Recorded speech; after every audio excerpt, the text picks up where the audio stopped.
students, this is your Neetu ma'am, and let's again start the comprehension topic. Today is the last day of comprehension topic. We have done so many passages in the comprehension topic. Today again I am back with the new passage and that also passage of 2012. बेटा हमने comprehension की practice कर ली है. Again in one more session we'll do some more passages which were in your exams या last year papers, but in this session we have completed 7 to 8 passages and I hope you are done with it. Okay, in the next session I'll be starting with the ordering of sentences.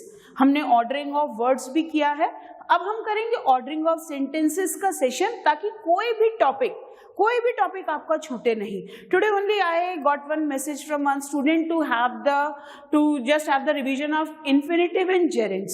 So I'll definitely make one video on infinitives and gerunds, and beta your all suggestions are invited. If you want me to just recall some of the topic or just to revise some of the topic, just message me. I'll recall or revise that particular topic here in the video class. इसके अलावा भी अगर आपको कोई topic नहीं समझ में आ रहा, कुछ भी, I'll just recall that. It can be active passive voice, it can be speech, it can be question tags, anything you want me to revise it again, I'll definitely do that. Okay, इससे पहले मैं infinitives of gerunds का topic जरूर करूँगी, I promise you. लेकिन today I am here with the comprehension passage and that also the last passage for the comprehension session. So are you ready? Let's start it. So let's start the passage. Let's check out the scene. What is the scene about? The scene is about a farewell ceremony. Oh my God, a very touching ceremony it is. आप लोगों ने भी observe किया होगा जब आपके seniors यहाँ पे थे and you have given them a farewell. Everyone was having a mixed emotion. खुशी भी थी कि they are passing out, दुख भी था कि they are leaving us. तो just a mixed emotion at that time. Farewell is always a memorable ceremony, हमेशा यादगार रहती है. कुछ छूट रहा होता है, कुछ नया मिलने वाला होता है, कुछ ऐसा कि हमें लगता है कि इसको बस यहीं रोक ले, इस पल को जाने ना दें, वही फेयरवेल होती है. तो let's check out that type of mixed emotion. Is it here in the passage? Let's check out. There was a farewell ceremony on her last day at school. तो किसी का last day था school में, to which my parents and I were invited. तो जो author है, author बता रही है कि मुझे और मेरे पेरेंट्स को इनवाइट किया गया था स्कूल में बिकॉज किसी लेडी की फेयरवेल थी. ओके, यहाँ तक समझ में आया? See, it was a touching ceremony. या farewell is always a very heart touching and an emotional ceremony. Every time it's a memorable for everyone. Now, it was a touching ceremony in a solemn kind of way. Solemn means single, हटके, सबसे अलग. वो सबसे अलग ceremony थी. The city corporation sent a representative, and so did the two main political parties. तो जो farewell ceremony थी उसके गेस्ट कौन कौन थे बेटा? एक था सिटी कॉरपोरेशन का रिप्रेजेंटेटिव और एक था टू मेन पॉलिटिकल पार्टीज. तो टू मेन पॉलिटिकल्स के रिप्रेजेंटेटिव आए थे. तो there were representative of two main political parties and a representative of a city corporation. Okay, now see, there were many speeches. अब speeches थे क्यों? क्योंकि इतने सारे political parties के representatives आए हुए थे, तो they were giving the speech. Okay, now see, and my grandmother. Now see, grandmother. अब ये grandmother जो character है, pay attention, ये जो हर यूज किया गया है, ये इनके लिए है. फेयरवेल किसकी है? इनकी, ग्रैंडमदर की. Okay, see, and my grandmother was garlanded by a girl. Garland करना, माला पहनाना. ओके, फूलों की माला पहनाना, गार्लैंड. गार्लैंड मीन्स फूलों की माला, गार्लैंडेड मीन्स फूलों की माला पहनाना. Clear? Garlanded by a girl from every class. That means school की फेयरवेल सेरेमनी है. फेयरवेल किसको दी जा रही है? ग्रैंडमदर को. May B she must be on some post there. Okay, और उनकी जो ऑथर है, ऑथर की ही ग्रैंडमदर उस स्कूल में किसी पोस्ट पे होंगी क्योंकि फेयरवेल ग्रैंडमदर को दी जा रही है. किसकी ग्रैंडमदर को? ये जो आए हैं यहाँ पर, क्लियर। अब उसने बोला है I and my parents were invited on the farewell ceremony, और किसकी? उसी की ग्रैंडमदर की। अब ग्रैंडमदर की सेरेमनी है तो हर एक स्कूल, हर एक क्लास की एक एक गर्ल ने उनको गार्लैंड किया है, माला पहनाई है।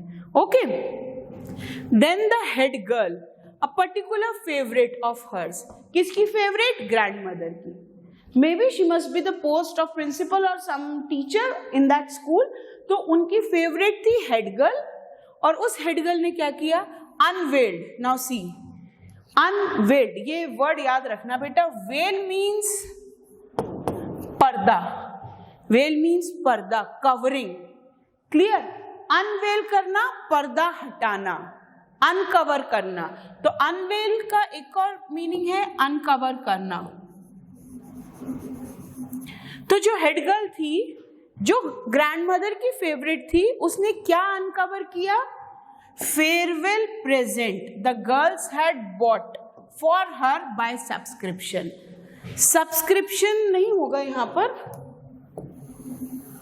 सब्सक्रिप्शन नहीं होगा यहां पर। नाउ सब लोगों ने, जो हेड गर्ल थी, सॉरी, हेड गर्ल ने अनवेल किया, अनवेल किया, अनकवर किया। क्या अनकवर किया? फेयरवेल प्रेजेंट, जो वो ग्रैंडमदर के लिए लेके आए थे।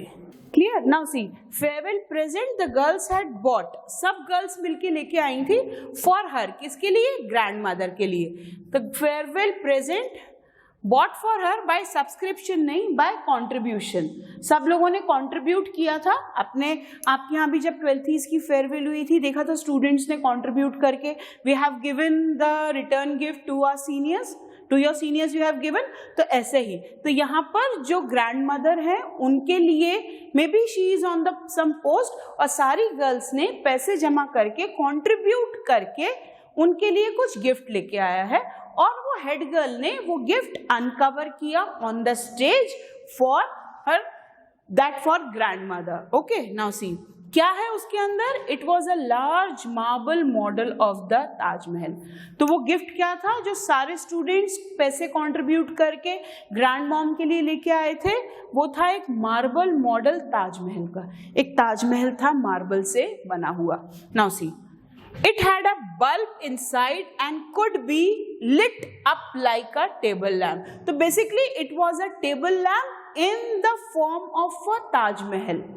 क्लियर? और उसके अंदर एक बल्ब लगा हुआ था कि रात में अगर आप उसको ऑन कर देंगे तो वो टेबल लैम्प के जैसे काम करेगा।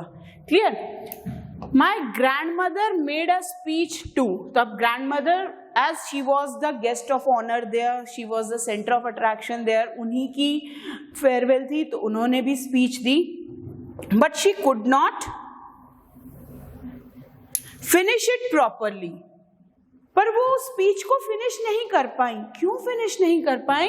For she began to cry before she got to the end of it. खत्म करने से पहले ही वो रोने लगी। And it happens when your seniors were there and we were having the farewell ceremony, every teacher was having that mixed emotion कि some students जिनको हमने 2 साल पढ़ाया है, अपने बच्चे के जैसे रखा है, आज वो हमें छोड़ के जा रहे हैं। तो बहुत हार्ट टचिंग मोमेंट होता है, और आप लोग वो चीज़ फील कर चुके हो, आप लोग वो चीज़ देख चुके हो, और ये होता ही है। Next year when you will pass out from here, your juniors will give you farewell and you will feel the same pain, a same mixed emotion. And as teachers we also feel that pain कि now you are going on a new journey, you are embarking a new journey, so that means a mixed emotion. Same thing happened to this lady. She must be some teacher there and she felt so bad giving her farewell speech. वो speech को ख़त्म ही नहीं कर पाई और end तक आते आते वो speech में ही रो पड़ी। Okay, now see. She began to cry before she got to the end of it, and to stop to wipe away her tears. Wipe मतलब पोंछना, उनके आंसू पोंछने के लिए, उनको रोते हुए चुप कराने के लिए। I turned away when she began dabbing at her eyes with a huge green handkerchief. तो what this girl is saying कि वो रोने लगी स्पीच देते देते तो she stood and she went there and she helped her grand mom to just wipe her tears with the green handkerchief she gave. और वो आंखें dabbing her eyes means, see dabbing her eyes means आंखें मलना. तो जब वो रो रही थी तो अपनी आंखें मल रही थी, आंखें पोंछ रही थी. तो this girl, this little girl, she went upstairs and she offered a green handkerchief to her grand mom to wipe her tears. Now, and discovered to my surprise that many of the girls sitting around me were wiping their eyes too. Very emotional scene. I am also feeling that emotion in my heart. कि जब वो लड़की उठी अपनी grand mom को handkerchief देने के लिए, जब वो आंखें मल रही थी, स्पीच देते देते जब वो रोने लगी थी, तो जब वो स्टूडेंट उठी उसने आसपास देखा बहुत सारी गर्ल्स उनकी स्पीच सुन के रो रही थी. And that is a very heart touching moment कि when students and teachers share this strong bonding. Teacher और स्टूडेंट का जो बॉन्डिंग होती है बेटा वो सबसे डिफरेंट होती है. You and I don't have any blood relation but still we share a special relationship. And that is a special bonding in the world. Okay, now see. So girls sitting around me were wiping their eyes too. I was very jealous. Now why she was very jealous? कि बाकी के students भी उनको उतना ही प्यार करते हैं जितना वो अपनी ग्रैंड मॉम को करती हैं. Okay, I remember I had always taken it for granted that it was my own special right to love her. Okay. सी अब उसको जेलेसी फील हो रही है. क्यों फील हो रही है? उसको ये लगता था कि सिर्फ मेरा ही और सिर्फ मेरा राइट है अपनी ग्रैंड मॉम को लव करने का.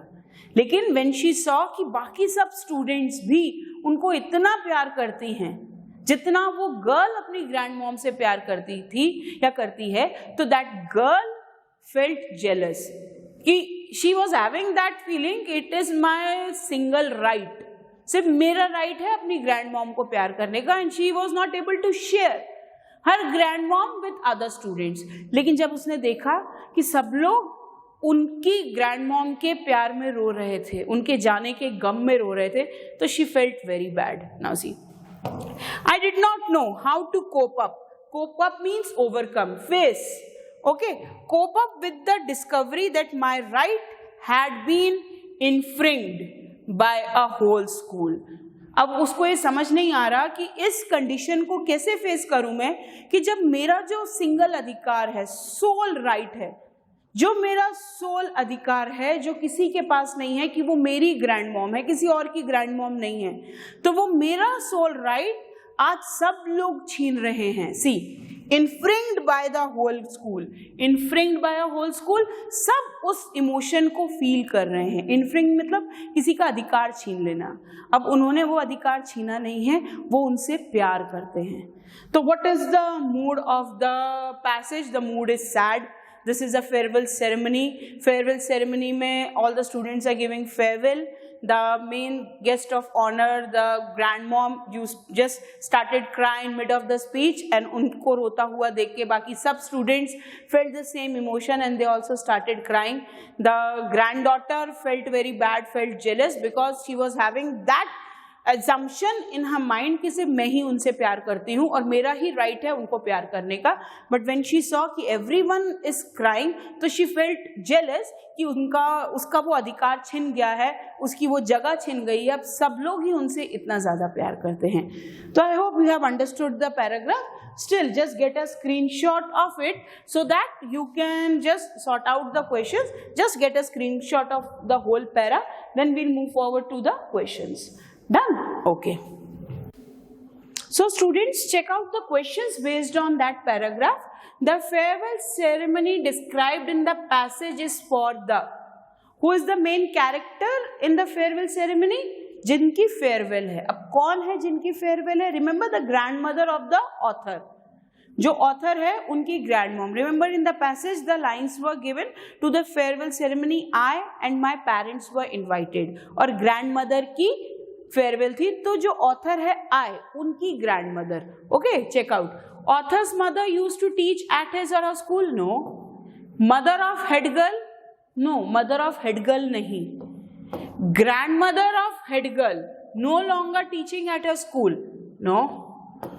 Grandmother of the author. See, क्योंकि वहां I दिया है और वो हेड गर्ल नहीं है, क्योंकि पैसेज में क्लियर बताया गया है कि the head girl unveiled the gift.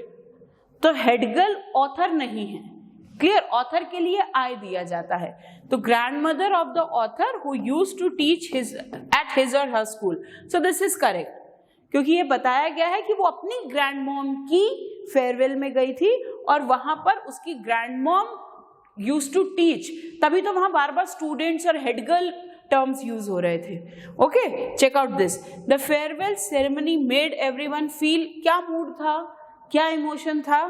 Bad? No. Happy? No. Unhappy? No. Sad. It was a sad emotion because everyone felt like crying when the guest of honor, when grandmom started crying in mid of the farewell speech, तो सब उनके साथ रोने लगे थे. तो the whole atmosphere became sad. Now see the last questions based on this passage. Only 3 questions here. तो see, कभी 3 आ रहे हैं, कभी 5 आ रहे हैं, तो मैक्स टू मैक्स आपको 3 मिलेंगे क्वेश्चंस और मैक्स टू मैक्स आपको 5 मिलेंगे और मिनिमम आपको 3 मिल सकते हैं. Okay, now see, before the writer attended the ceremony he or she had thought. Farewell ceremony attend करने से पहले ऑथर का थॉट क्या था और उसके बाद क्या चेंज हुआ. Okay, let's check out. He or she was the only child who loved his or her grandmother. Okay. All the girls in the school loved her grandmother. Only a few girls in the school loved her grandmother. Only his or her parents loved her grandmother. No, this is the correct. Why this is correct? क्योंकि हमें last में बताया गया है, passage के and में बताया गया है कि author felt jealous because she thought it was her sole right to love her grandmom, और उसका वो right infringed by the whole class या होल स्कूल. तो इससे पहले उसको ये लगता था कि सिर्फ उसका ही अधिकार है अपनी ग्रैंड मॉम को प्यार करने का, लेकिन बाद में उसको क्या लगा कि सब लोगों ने मिलके उसका ये राइट छीन लिया है बिकॉज सब लोग ही उनसे बहुत प्यार करते थे. So this option goes best with that feeling. So answer option number A is the best answer for question number 40. So we have solved 40 questions in the comprehension session. We complete the comprehension session here. We'll continue with the different topics, but comprehension के passages we are done so that you can practice more and more in the comprehension. So students, after completing the passage, let me divert your mood to some interesting topic, and that also the idioms and phrases, and that also with the fun. हम इससे पहले भी medical and health phrases कर चुके हैं. हमने as fit as fiddle किया है, एज पेल एज घोस्ट किया है, तो ऐसे बहुत इंटरेस्टिंग वाले इडियम्स हमने किए हैं. तो let's continue with that segment, and the segment is health and medical idioms and phrases. Just to recall some of the idioms which we did in the last video of health idioms, just check it out. As fit as fiddle. As fit as fiddle means just be in the best condition to be healthy and physically fit. बहुत तंदुरुस्त होना, बहुत healthy होना, बहुत मजे में होना. तो I hope you all are as fit as fiddle. Okay. Now at death's door means बिल्कुल near the death. Near the death. So if I'll give you one example, after the prolonged illness, he is at death's door. बहुत लंबी बीमारी के बाद अब वो बिल्कुल अपनी आखिरी सांसें गिन रहा है. Okay. As pale as ghost means extremely pale, एकदम बीमार, एकदम thin, एकदम उदास सा, क्योंकि घोस्ट थोड़ी बहुत फ्रेश लगेगा, तो बहुत बीमार, उदास, परेशान. तो as pale as घोस्ट. ना बिटर पिल टू स्वालो, अगर ठीक होना है तो इंजेक्शन लगवाना पड़ेगा, कड़वी गोली खानी पड़ेगी. दैट मीन्स कि unpleasant fact that one must accept, कि आपको वो चीज एक्सेप्ट करनी पड़ेगी, चाहो, अगर आप चाहो या ना चाहो. For example, in this present condition the only alternative to study is the online classes. No matter you are not able to just grasp as much as in the class, no discipline at home, but still these online classes are bitter pill to swallow. to pass the exam. तो अगर आपको exam में पास होना है तो online lectures देखने ही पड़ेंगे, कोई ऑल्टरनेटिव ही नहीं है. ओके, तो I hope these four are clear to you. Now we'll move forward to the next. Now see, get a Charlie horse. अब ये Charlie horse means क्या? Get a Charlie horse means मोच आ जाना, cramp आ जाना.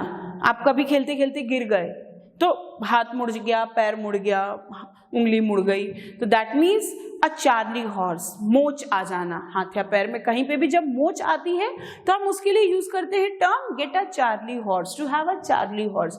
Now see, to develop a cramp, cramp मतलब मोच, तो arm और द लेग, तो हाथ या पैर में अगर मोच आई है तो उसके लिए शोल्डर में आई है, हाथ में आई है, तो हम बोलते हैं I got a Charlie horse in my shoulder, मतलब मेरे शोल्डर में मोच आ गई. I got a Charlie horse in my leg, मेरे पैर में मोच आ गई. Okay, now have one foot in the grave, again at the death's door, एक पैर कब्र में लटका है. ये तो सुना है कि उसका एक पैर कब्र में है, कब्र में है मतलब मरने ही वाला है.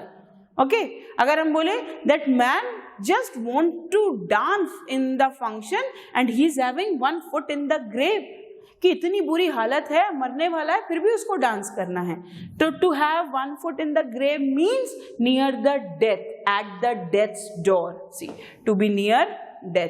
तो I hope you are able to visualise this, समझ में आ रहा है. Now run in the family. Now run in the family means heredity, heredity आपके जीन्स में है.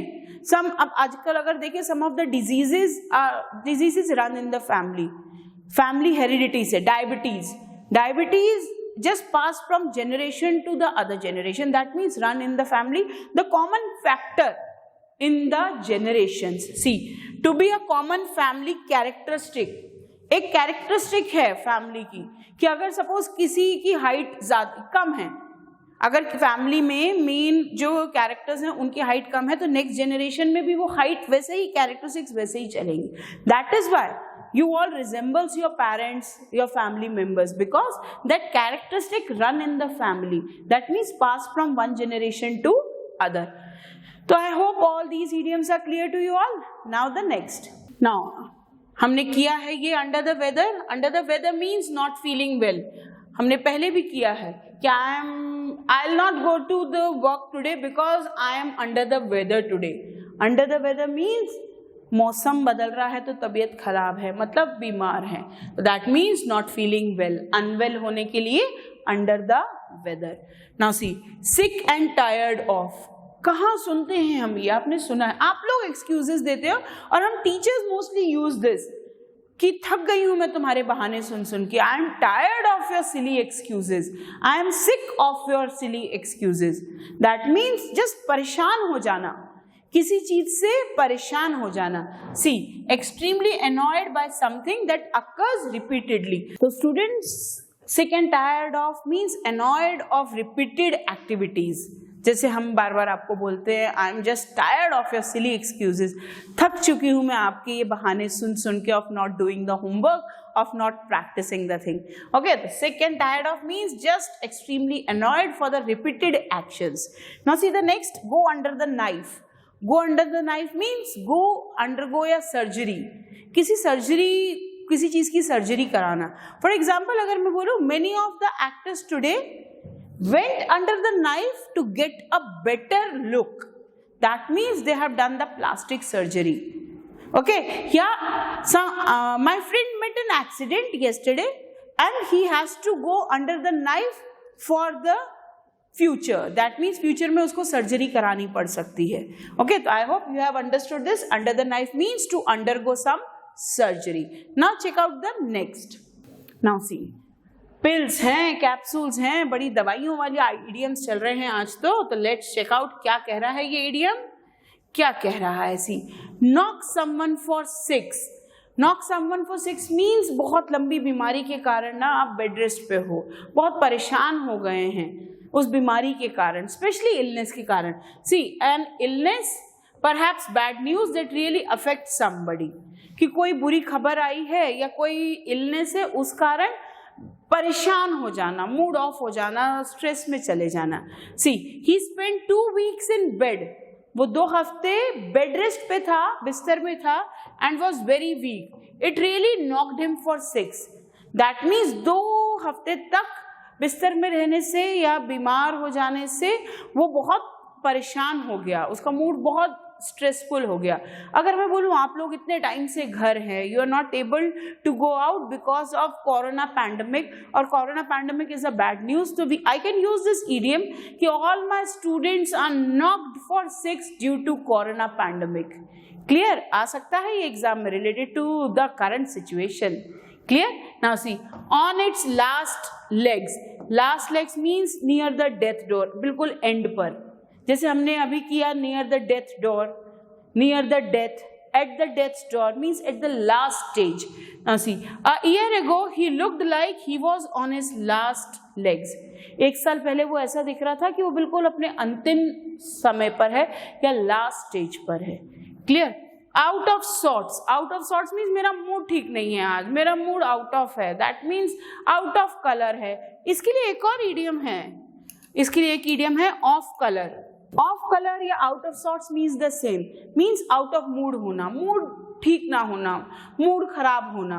ओके, तो that means a little unwell, अच्छा नहीं लगना. समटाइम्स यू फील अनवेल, कुछ ऐसा आपकी तबीयत भी खराब नहीं है लेकिन स्टिल आपका मूड अच्छा नहीं होता, आपको अच्छा नहीं लग रहा, internally you are not feeling well, तो that is out of sorts. See Sarah unfortunately won't be joining us tonight. She is feeling a little out of sorts. That means उसको ठीक नहीं लग रहा, उसको अच्छा नहीं लग रहा, means out of sorts. Now see this. On the mend. Mend means किसी चीज को improve करना, सुधारना. Okay. Cobbler mend the shoes. जो कॉबलर होता है, जो जूते ठीक करता है, mend the shoes means to improve. सुधारना, उसको ठीक करना. मेंडिंग का काम करना मीन्स ठीक करना, जोड़ना, सुधारना. Clear? Now recovering after an illness और इंजुरी. तो ऑन द मेंड मीन्स तबीयत सुधर रही है, हालत सुधर रही है, रिकवरी हो रही है. मेंड कर रहे हैं, इंप्रूव कर रहे हैं. See he suffered a heart attack last week and thankfully he is on a mend. That means last week उनको हार्ट अटैक आया था, बट अब उनकी हालत रिकवर हो रही है. He is on the mend means उनकी अब हालत इंप्रूव कर रही है. Clear? I hope all these medical idioms are clear to you all. Now let's check out some more medical idioms. Now see again one interesting thing, kick, knock someone for 6. knock someone for 6 means कि bed पे रहना. हमने अभी किया है एक इससे मिलता जुलता, कि अगर कोई बीमारी के कारण परेशान है तो उसके लिए हम यूज करते हैं knock someone for 6. The new one is a wake up call. What is a wake up call? Wake up call means आपको आपकी जिम्मेदारी का एहसास दिलाना. वेक अप कॉल है कि अब तो जाग जाओ, एग्जाम आने वाले हैं, अब तो पढ़ाई कर लो sincerely. Many of you have not started yet practicing. कई लोगों ने तो एनडीए क्रैश कोर्स ही शुरू नहीं किया है देखना. तो this is a wake up call for everyone who are not serious yet for the NDA exam. जाग जाओ. रिमेंबर हमने एक मूवी देखी थी, Randhir Kapoor, I suppose, I just get confuse between the names. Wake up Sid. Remember wake up Sid. Yes, तो that means wake up call. जागो. अब कब जागोगे? That means when the time will go, तब जाके क्या मतलब. Clear? So wake up call means just to remind someone of his responsibilities. किसी को उसकी जिम्मेदारियों का एहसास दिलाना. See his mother's illness was a wake up call for him to take responsibility for his own health. कि जब उसकी माँ बीमार पड़ी तब जाके उसे होश आया कि उसको अपनी ख्याल खुद रखना है, अपनी जिम्मेदारी खुद उठानी है. तो to wake up call means to realise someone of his responsibilities. Now kick the bucket. Kick the bucket means just to chuck out the problem, just to overcome the problem. See, he couldn't draw breath, neither could he sigh. He was about to kick the bucket. So kick the bucket means to die. Kick the bucket means to die. अब ना तो वो सांस ले पा रही थी और ना ही वो कुछ बोल पा रही थी, वो बस मरने ही वाली थी. Sorry, he is there. तो he was about to die. तो kick the bucket means to die. यहाँ पे मीनिंग लिख लेना, kick the bucket to die. Clear. On the mend हमने अभी किया है. On the mend means to recover. On the mend means to recover. Clear. On its last legs near the death door. मरने ही वाला है वो, near the death. Now the words for wear. The words for means बहुत बुरा time, बहुत तकलीफ में है. Now see, not having slept, he was the words for wear. बहुत तकलीफ में होना, बहुत परेशानी में होना, बहुत पेन में होना. ना आउट ऑफ सॉर्ट्स हमने किया है unwell. Out of sorts means unwell. So I hope all these health idioms are clear to you all. Now just the last for you all specially. As sick as a parrot. आप लोगों के लिए है ये. तो as sick as parrot means कि परेशान हो जाना, छोटी छोटी चीजों पे परेशान हो जाना, छोटी छोटी चीजों पे पटर पटर पटर पटर करने लगना पैरेट के जैसे. तो don't be as sick as parrots. So I hope all the idioms are clear to you all.